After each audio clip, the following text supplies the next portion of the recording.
Bismillahirrahmanirrahim. Innal hamdalillah nahmaduhu wa nasta'inuhu wa nastaghfiruh wa na'udzu billahi min shururi anfusina wa min sayyiati a'malina. Man yahdihillahu fala mudhillalah wa man yudlilhu fala hadiyalah.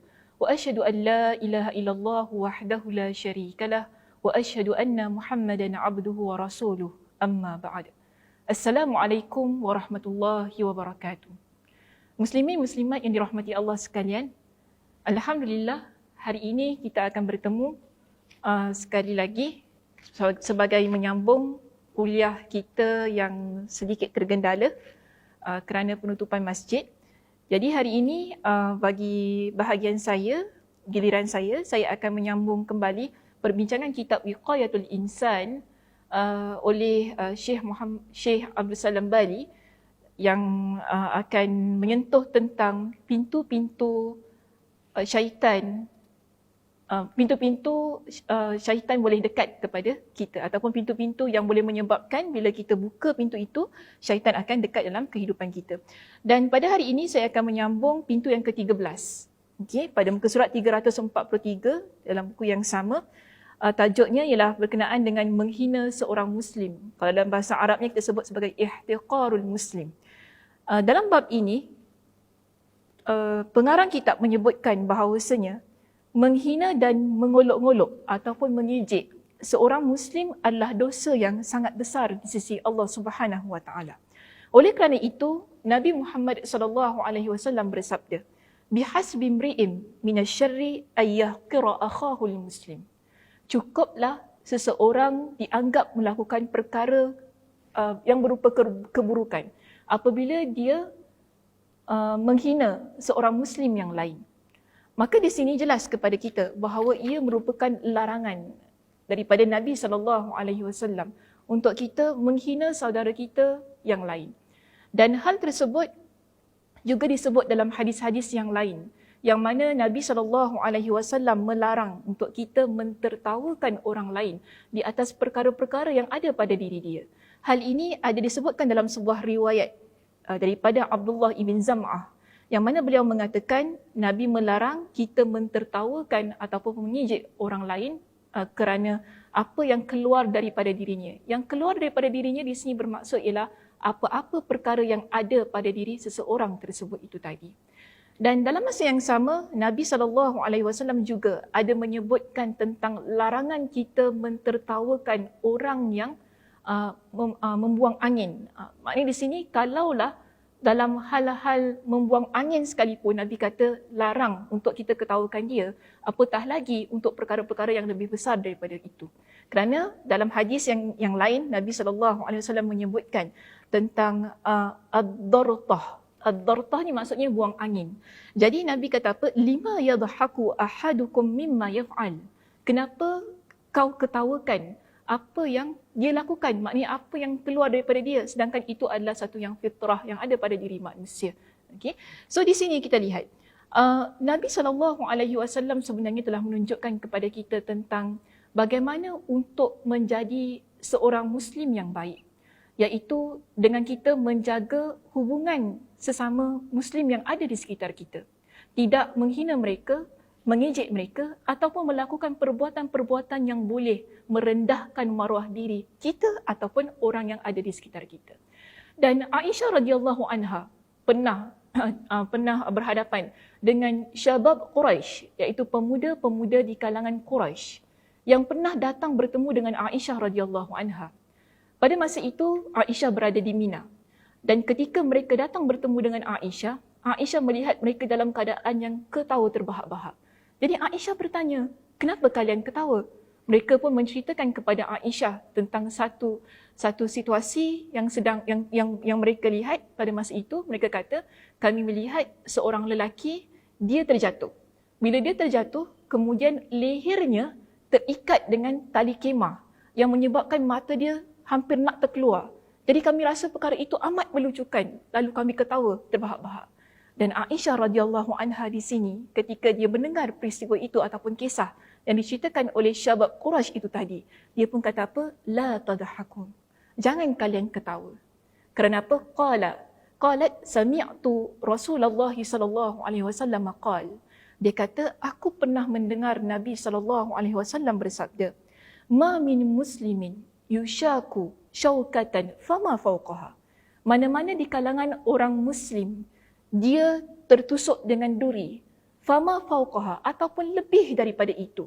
Sekarang ni, tadi kita lihat orang yang terikat lehernya dengan tali kemah tadi, keadaannya lebih dahsyat daripada orang yang tertusuk duri. Dan ini Aisyah beritahu kepada pemuda Quraisy itu tadi. Dan Aisyah kata apa? Nabi SAW menyebutkan dalam hadis itu, Nabi kata orang yang Muslim yang tertusuk ataupun yang tercucuk duri itu tadi, ataupun dia kena lebih daripada itu, Nabi sebut, illa kutibat lahu biha darajah. Melainkan dituliskan untuk orang itu tadi dengan satu pahala. Okey, ini satu perkara. Kemudian yang kedua Nabi sebutkan wa muhiyat anhu biha khati'ah. Kemudian dihapuskan bagi orang itu satu dosa. Jelas di sini muslimin muslimat yang dirahmati Allah sekalian. Kita dapati orang yang berada pada satu situasi yang mungkin mencederakan diri dia. Kemudian dia berada dalam keadaan yang kesakitan. Kita tak berhak untuk mentertawakannya, meremehkan dia ataupun menghina dia. Kerana apa? Orang tersebut mempunyai tingkatan yang tinggi di sisi Allah Subhanahu Wa Taala. Allah Subhanahu Wa Taala berikan pahala kepada dia dan Allah Subhanahu Wa Taala hapuskan dosa yang ada pada diri dia. Maka seharusnya kita sebagai seorang Muslim memiliki empati dan simpati yang begitu tinggi terhadap orang yang sedemikian. Bukan dengan kita mentertawakan mereka ataupun kita membuat sesuatu berupa perkara yang mengejek. Dan kita lihat perkara itu merupakan hal yang menjadi kebiasaan dalam masyarakat kita. Kadang-kadang kita lihat ada orang yang terjatuh, mungkin kita rasa lucu. Kita lihat ada orang yang mungkin dia pakai baju terbalik dan sebagainya, kita mentertawakan dia. Bahkan sekarang kita Masya Allah, Tabarakallah, kita dengan kemajuan yang ada pada hari ini, kita senang-senang kita ambil video, kita rakam gambar dia dan sebagainya, kita viralkan, kita tularkan apa yang berlaku yang kita lihat untuk mentertawakan orang itu tadi. Ini adalah larangan Nabi SAW yang tidak seharusnya kita sebagai seorang Muslim melaksanakan hal itu. Dan kita sebagai seorang Muslim seharusnya kita tutup apa-apa yang kita nampak tadi kan, yang kita tahu ia adalah perkara mungkin mengaibkan dia. Perkara yang dia sendiri tidak mahu dilihat oleh orang lain.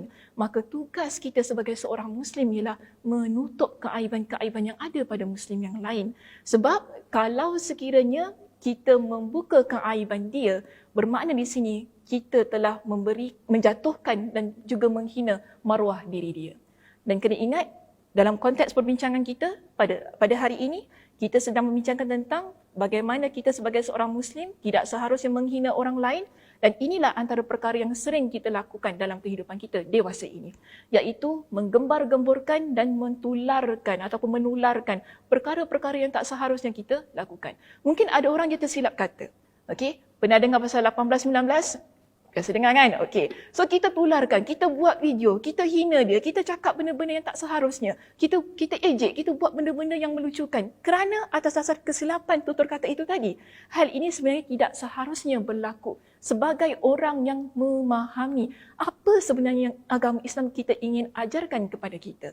Dan hal ini, kalau kita nak lihat kenapa Nabi SAW larang perkara-perkara yang sedemikian, ialah untuk menguatkan hubungan kita sesama Muslim.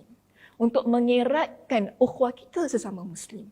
Tetapi kalau kita sendiri yang mencemarkan keadaan itu, ataupun kita buat perkara-perkara yang Nabi larang, bermakna kita sendiri yang telah memutuskan untuk kita menjauhkan antara satu saudara dengan saudara yang lain. Bahkan kita mengajak orang lain juga untuk sama-sama menjadi orang yang menjarakkan ukhuwah yang sudah sedia ada antara kita dan orang lain. Okay? So di sini, apa yang Nabi SAW larang itu tadi sebenarnya sejajar dengan apa yang Allah Subhanahu Wa Taala firmankan dalam surah Al-Hujurat ayat yang ke-11. Allah Subhanahu Wa Taala berfirman dalam surah Al-Hujurat ayat yang ke-11 itu tadi, Allah mengatakan, ya ayyuhalladzina amanu la yaskhar qaumun min qaumin asa ayyakunu khairan minhum wala nisa'un min nisa'in asa ayyakunna khairan minhunna. Yang mana maksudnya, Wahai orang-orang yang beriman, janganlah satu kaum mengejek ataupun mengolok-olok kaum yang lain. Kerana boleh jadi mereka yang diolok-olokkan lebih baik dari mereka yang mengolok-olokkan.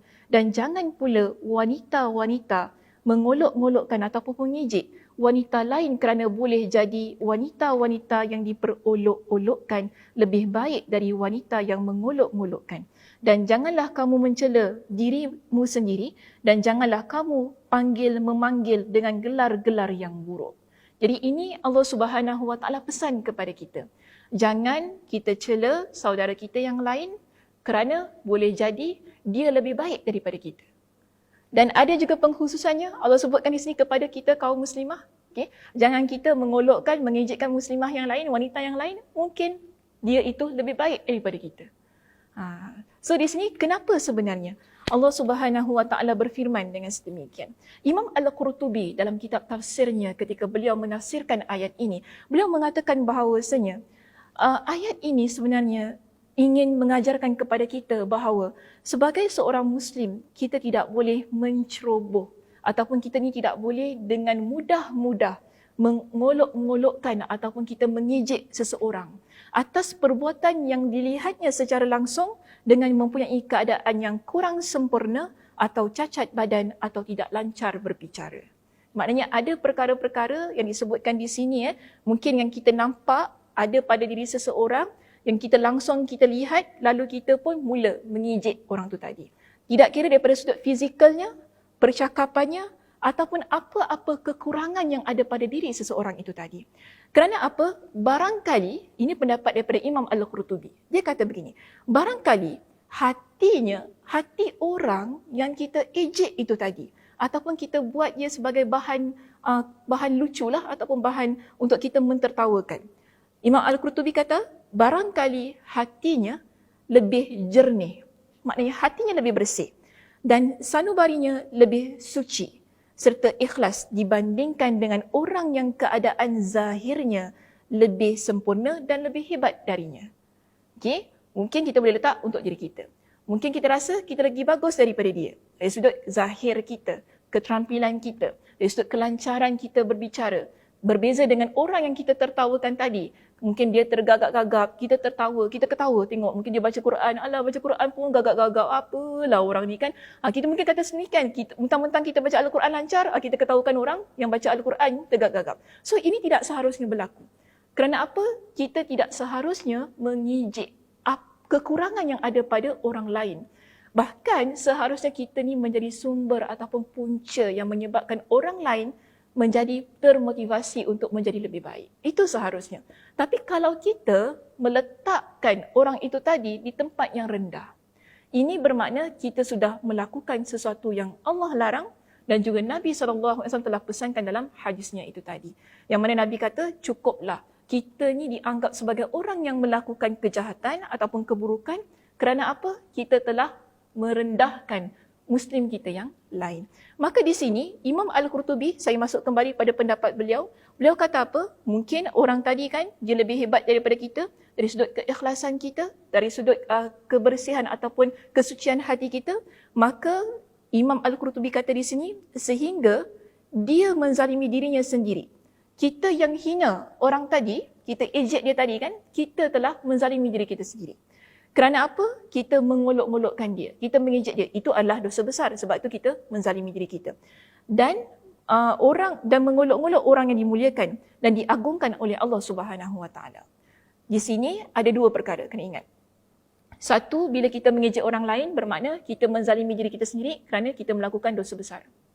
Kedua ialah bila kita ejek orang tadi kan kita zalimi orang lain pula. Ada dua kezaliman yang berlaku. Bila masuk kepada kezaliman yang kedua, kita telah menzalimi orang yang ada, yang tadi kan, yang dah kita ejek tadi. Bermakna di sini kena ingat, orang yang kita zalimi doanya makbul. Bahaya ni ya, muslimin muslimat, doanya makbul.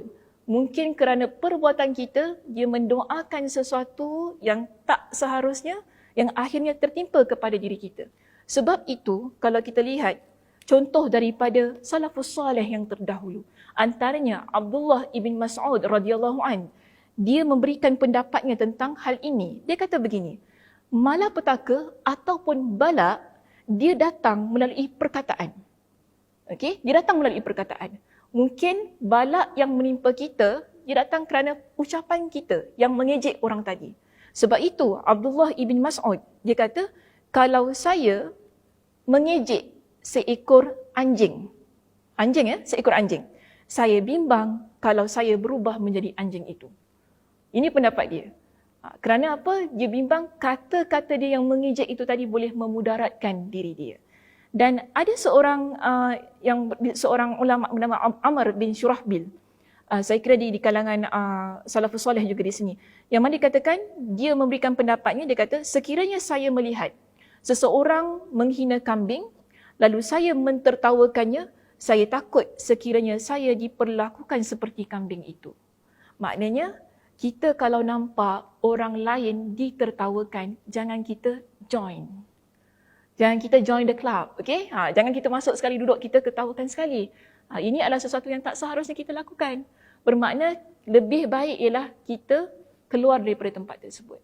Jangan kita duduk sama-sama dan ketawa sama-sama. Hal ini adalah perkara yang dilarang. Okay? Baik, seterusnya kita lihat. Imam Ibn Kathir dalam kitab tafsirnya, ketika beliau menafsirkan surah Al-Hujurat ayat yang ke-11. Kalau tadi saya ambil pandangan ataupun pendapat daripada Imam Al-Qurtubi. Kemudian di sini saya ambil tafsiran daripada Imam Ibn Kathir dalam kitabnya, dalam kitab tafsirnya. Yang mana beliau kata, dengan pendapatnya, ayat yang ke-11, surah Al-Hujurat tadi, sebenarnya ingin mengajarkan kita tentang bagaimana kita sebagai manusia perlu berhati-hati daripada sifat sombong. Kerana apa? Beliau mendatangkan dengan sebuah hadis Nabi SAW, yang mana Nabi SAW sebutkan, Al-kibru batarul haqqi wa ghamtun nas. Kesombongan ialah apabila kita ni menolak kebenaran dan dalam masa yang sama kita meremehkan orang lain. Meremehkan orang lain ni bermakna ialah kita mengejek orang lain pun boleh juga, kita menghina, kita rasa kita lebih hebat daripada dia. So ini adalah perkara-perkara yang Nabi SAW kategorikan dengan sifat sombong. Maka sebab itu, perbuatan ini diharamkan. Okay? Kerana kita sombong ni adalah pakaian Allah. Ya. Ada dalam hadis yang lain, riwayat yang sahih. Allah Subhanahu Wa Taala mengatakan, Al-kibriya'u, kesombongan itu adalah pakaian aku, maka aku haramkan ia ke atas hamba-hamba aku. Maknanya di sini kita tak boleh memiliki sifat sombong itu tadi. Kedua, kemudian kita ejek orang tadi kan, ada dua dosa dah kita buat di sini. Sombong dan juga mengejek orang dan menghina orang lain. Maka di sini kita lihat, perbuatan ini diharamkan dan kita rasa bahawasanya inilah perkara yang boleh menyebabkan kita lebih hebat ataupun menjadi lebih hebat daripada orang tadi. Tidak kira mungkin daripada sudut ibadah ataupun daripada sudut keikhlasan kita, kebaikan tadi. Sedangkan kita pun tidak tahu adakah keikhlasan kita betul-betul ikhlas, adakah ibadah kita betul-betul mantap, semuanya adalah atas pengetahuan Allah Subhanahu Wa Taala. Okey, maka di sini kita lihat kenapa kita sebagai hamba Allah tidak boleh untuk memiliki sifat sombong itu tadi. Kerana tadi dia ada kaitan dengan larangan menghina dan mengejek. Dalam masa yang sama kita lihat bahawasanya hal itu boleh mencemarkan kualiti ibadah kita. Dan satu perkara yang perlu kita fahami juga, sombong ini adalah sifat yang diwariskan ataupun yang kita warisi daripada iblis laknatullah. Kerana kalau kita lihat daripada kisah-kisah dalam Al-Quran, iblis adalah makhluk Allah yang pertama yang menunjukkan kesombongannya. Allah ceritakan dalam Al-Quran yang mana apabila Allah Subhanahu Wa Taala memerintahkan kepada dia untuk tunduk hormat kepada Nabi Adam AS, tapi dia tak nak, kan? Dia ingkar terhadap perintah Allah itu. Dia kata, kenapa saya mesti tunduk hormat kepada dia? Ana khairum minhu, aku lebih baik daripada dia. Sebab apa? Khalaqtani min nar wa khalaqtahu min tin. Engkau ciptakan aku daripada api, kau ciptakan dia daripada tanah. Nampak tak statement ataupun ayat yang dia gunakan? Untuk dia kata dia lagi bagus daripada Nabi Adam. Kerana dia rasa dia lebih hebat, diciptakan daripada api. Di sini kita nampak dia menghina Nabi Adam AS. Sedangkan Nabi Adam AS itu merupakan makhluk ciptaan Allah Subhanahu Wa Taala juga. Dia lupa, dia tidak ada, dia tidak wujud tanpa ciptaan Allah. Tapi kerana kelupaannya, kerana dikuasai oleh kesombongannya itu tadi, dia dah menghina makhluk Allah yang lain yang seharusnya dia hormati yang atas perintah Allah Subhanahu Wa Taala. Maka sebab itu muslimin dan muslimat yang dirahmati Allah sekalian, kita sebagai hamba Allah itu tadi tidak boleh memakai pakaian kesombongan, kerana kesombongan boleh membawa kita kepada menghina orang lain. Ini berkaitan dengan topik kita ya, menghina orang lain. Apabila kita menghina orang lain, ada banyak sifat-sifat lain yang akan kita letak, sifat-sifat yang tak baik ada pada diri kita. Mungkin kita berbohong, kita memfitnah, kita dengki terhadap seseorang. Itu semua akan ada dalam diri kita. Dan kita kena ingat, untuk menjadi orang yang benar-benar amalannya diterima oleh Allah Subhanahu Wa Taala, jiwanya bersih. Di sini kita sebagai hamba Allah itu tadi kena bersihkan juga diri kita daripada sifat kesombongan dan juga sifat menghina orang lain. Dan kalau kita biarkan, bermakna kita ini merupakan orang yang dekat dengan syaitan, dekat dengan iblis, dan itu yang iblis dan syaitan ingin. Supaya apa? Bila kita melakukan perkara-perkara yang mereka sendiri lakukan, mudah untuk mereka mengajak kita kepada perkara-perkara lain yang lebih dahsyat daripada itu. Saya kira itu saja untuk hari ini. InsyaAllah kita akan sambung pada minggu hadapan bagi kesinambungan topik ini.